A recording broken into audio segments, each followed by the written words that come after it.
दयालम् जटाजोटमध्ये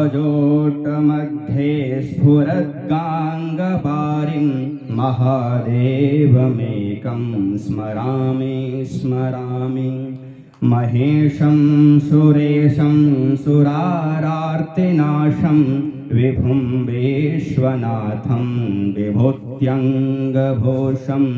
विरूपाक्षमिन्द्वर्कवह्नेत्रनेत्रं सदानन्दमीडे प्रभुं पञ्चवक्त्रं गिरीशं गणेशं गले नीलवर्णं गवेन्द्राधिरूढं गणातीतरूपं भवं भास्वरं भस्मनाभूषिताङ्गं भवानीकलत्रं भजे पञ्चवक्त्रम् शिवाकान्तशम्भो शशाङ्कार्धमौले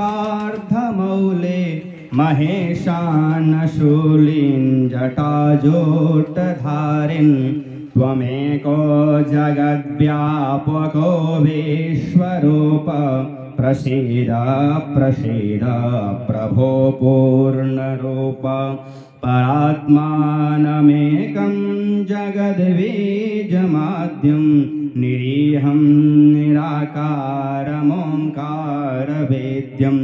यतो जायते पाल्यते येन विश्वं